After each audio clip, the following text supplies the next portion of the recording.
家人们呢，欢迎来到我的婚介所，我还是你们熟悉的丽姐。真心感谢大家来听我讲相亲故事，一直以来的订阅支持我都记在心里呢。要是觉得今天这故事够有意思，大伙赏个脸，给丽姐打赏点，让我能去喝杯好茶解解馋呀。今天要跟你们唠的这个事儿，可真是让人又气又好笑。你们听说过那种高要求相亲不？光听着就觉得头疼吧？特别是碰上那种啥要求都不低的姑娘，真能把人折腾得怀疑人生。这不，今天这个故事就是个高要求的典型案例，把我气得呀，差点就没忍住要发火。行嘞，咱闲话少说，马上开启这段奇葩的相亲之旅。故事的主角是王小姐，32岁，地道的广州姑娘。这家庭条件那叫一个优越，家里长辈都是在商场摸爬滚打多年的，家底丰厚。她自己呢，也是个女强人，在事业上混得风生水起，在公司里那也是骨干级别的人物。而且啊，这姑娘长得漂亮，身材又好，穿着打扮还特别时尚，每次出门就跟个小仙女似的，走在街上回头率那叫一个高，100%都不止。可就是这么个条件出众的姑娘，在找对象这件事上，那要求高的呀，简直让人叹为观止。我在婚介这行摸爬滚打这么多年，啥样的相亲故事没见过？可王小姐这次的相亲真让我眼前一黑，差点就没控制住自己的脾气。刚开始我想着她有要求也正常，毕竟是大龄剩女，想找个合心意的老公，这想法没错。但谁能想到她这要求一出口，好家伙，简直让人觉得得跪着向她求婚才行。咱这故事就从她和李先生的那次相亲说起。那天我精心给王小姐和李先生安排在一家环境还不错的咖啡馆见面。按道理，相亲的氛围应该是轻松又愉快的，大家坐下来聊聊天，互相了解了解。可谁知道这俩人才一见面，事儿就来了，场面一度让人摸不着头脑。李先生35岁，事业有成，在一家颇具规模的企业担任中层管理。他长相虽说不算特别出众，但五官端正，看着就很舒服。家庭条件也不差，父母都是本分的上班族，一辈子勤勤恳恳，给李先生创造了相对稳定的成长环境。李先生最大的优点就是为人低调，温文尔雅，不像有些男人一见面就把自己夸得天上有地下无的。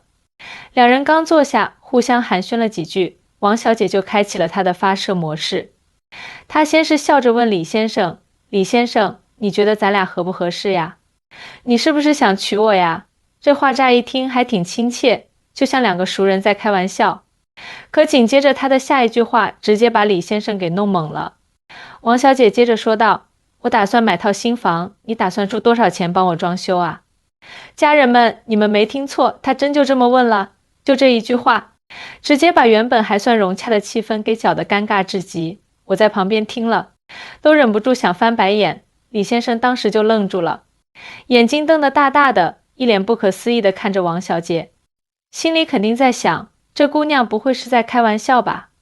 怎么才刚见面就提这种要求？可王小姐呢？一脸认真，眼睛里还闪烁着一种期待，仿佛在说：“你快说，你能帮我出多少钱装修房子呀？”她完全没意识到自己这要求已经把人给吓着了。李先生面露难色，犹豫了好一会儿，才小心翼翼地开口：“王小姐，咱们这才刚认识没几天呢，我觉得你这么直接提出这种要求，是不是有点不太合适啊？你们瞧瞧，李先生这人多有礼貌，就算心里觉得离谱，也不想把场面弄得太难看，说话那叫一个客气。可王小姐呢，根本不这么想，她居然觉得李先生这是不够诚意。你这是在耍我吗？我就要求你帮我装修一下新房，这很过分吗？王小姐皱着眉头，语气里满是不满，脸色也变得不太好看。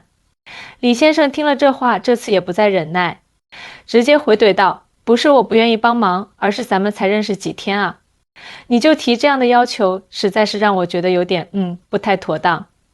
相亲才这么短时间，就要求对方出钱装修房子，这要求也太奇葩了吧！”我在旁边听着，心里那股火蹭的一下就冒起来了，差点就忍不住拍桌子。我心想，这王小姐也太离谱了，谁给她的胆子一上来就提这种要求啊？我当时真恨不得冲上去好好跟她讲讲道理。但咱毕竟是干这行的，得保持专业和理智，要是乱发脾气，还怎么当好红娘呢，对吧？王小姐显然被李先生的话给激怒了，她冷笑一声，说道：你这样的人真是让我失望透顶，看来我还得接着找个真正合适的男人。说完，她直接站起身来，作势要走。我当时看到这一幕，心里直犯嘀咕，这都啥情况啊？你自己提了不合理的要求，别人拒绝了，你还生气，哪有这样的道理啊？李先生见王小姐这样，也不想再多费口舌，起身淡淡的说：那好吧，就此别过，祝你早日找到合适的人。说完，头也不回的就走了。你们看看，这俩人是不是从一开始就气场不合，根本就不合适啊？王小姐走出咖啡馆后，我赶紧给她打了个电话，想着劝劝她。我心里清楚，她年纪不小了，想找个靠谱对象的心情肯定很急切，可能因此有些急躁，但她这要求实在是太过分了。才见面几天就开口让人家帮忙装修房子，这事儿怎么看都不合适。电话接通后，王小姐的声音听起来很不耐烦：丽姐，你别劝我了，我就是觉得他没诚意，不愿意为我付出，这种人不值得我考虑。我听了这话，心里那叫一个无奈。我虽说能理解他想找个好对象的心情，可他这要求也太不切实际了。相亲本来就是双方互相了解的过程，刚认识没几天，就抛出这么离谱的要求，根本不给彼此了解和沟通的机会。就因为这一个要求，可能连正常聊天的机会都没了，多可惜啊！挂了电话，我心里一直在琢磨，王小姐条件这么好，怎么在相亲这件事上就这么糊涂呢？后来我想了想，可能是她一直以来生活太顺遂了，家庭条件好，事业又成功，身边的人对她都是捧着顺着，时间长了，就养成了这种以自我为中心的性格，觉得自己提什么要求别人都得满足。再往深了说，现在社会上像王小姐这样的人还不少，很多人在找对象的时候，总是把物质条件、外在因素看得太重，却忽略了两个人之间最重要的东西：相互理解和尊重。婚姻可不是一场交易，不是说你提出一堆要求，对方满足了，你们就能幸福地生活在一起。它需要两个人相互扶持、相互包容、共同经营。就拿王小姐来说，她要是能换个角度想一想，站在李先生的立场上，刚认识一个人，对方就要求自己出钱装修房子，心里肯定也会不舒服。就算李先生真的很有钱，愿意满足他这个要求，那以后呢？在这段关系里，是不是就变成一方不停的索取，另一方不停的付出了？这样的关系怎么可能长久呢？我又想起之前给王小姐介绍的另一个相亲对象，姓张。张先生是个大学老师，为人风趣幽默，知识渊博。两人见面后相谈甚欢，聊了差不多有1个多小时，可到最后王小姐还是不满意。我问她原因，她说张先生虽然各方面都不错，但就是没有自己的房子。我跟她说，张先生工作稳定，以他的收入过不了几年肯定能买得起房。可王小姐根本听不进去，她说自己不想等，想找个一结婚就能有房住的人。从那以后，我就发现王小姐对物质条件的要求特别高，她觉得只有对方在物质上满足了她，才能证明是真心爱她。可她不知道，真正的爱情是不能用金钱来衡量的。其实王小姐身边也不是没有条件不错的男生追求她，有个小伙子和王小姐在同一家公司工作，对她一直有意思。小伙子年轻有活力，工作也很努力，经常在工作上帮王小姐的忙。两人平时相处的也挺好，可王小姐就是没看上人家。我问她为啥，她说那小伙子收入没她高，职位也没她高，她不想找个不如自己的人。我当时就跟她说，感情这事儿不能只看这些外在的东西，两个人在一起最重要的是开心，是相互欣赏。可王小姐根本听不进去，她还是坚持自己的想法。这次和李先生的相亲失败后，我本以为王小姐会有所反思，可没想到她还是一如既往地坚持自己的高要求。我又给她介绍了几个相亲对象，可每次都因为她各种各样的要求，最后不欢而散。有一次我给她介绍了一个自己创业的男士，姓赵。赵先生事业做得风生水起，有自己的公司，收入也很可观。两人见面后，赵先生对王小姐印象还不错，可王小姐却觉得赵先生太忙了，没时间陪她。她跟我说，她想找个能天天陪在她身边的人，就算赚的少点也没关系。我跟她说，创业的人肯定忙啊，这是很正常的，而且赵先生虽然忙，但只要有时间肯定会陪她的。可王小姐还是不愿意，她说她不想过那种一个人独守空房的日子。我真的是拿她没办法了。我觉得王小姐其实心里也很矛盾，她一方面想找个各方面都优秀的人，另一方面又想对方能时刻围着她转。可她不知道，这世上哪有那么完美的人呢？经过这几次相亲，我也在反思自己的工作，是不是我在给王小姐介绍对象的时候没有考虑周全？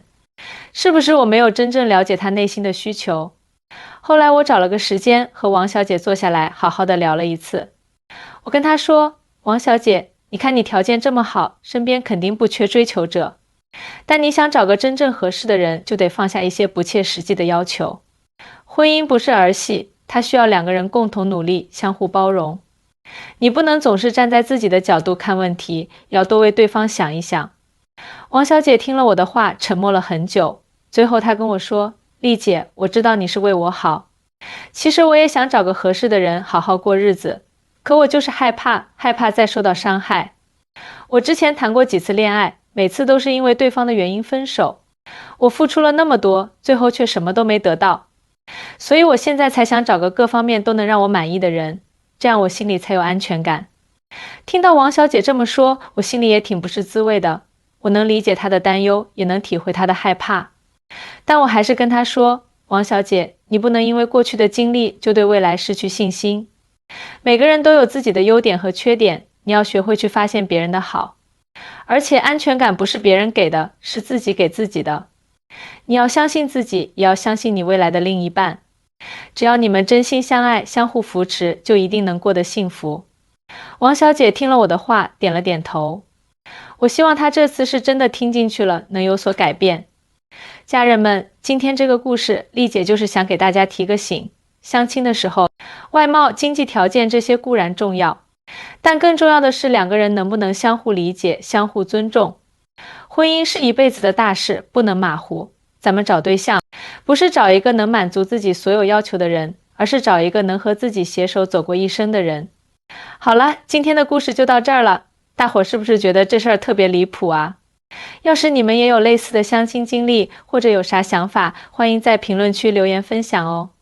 别忘了点赞关注，这样就不会错过下一期的精彩相亲故事啦。再次感谢大家一直以来的订阅支持，丽姐以后还会给你们带来更多有意思的故事。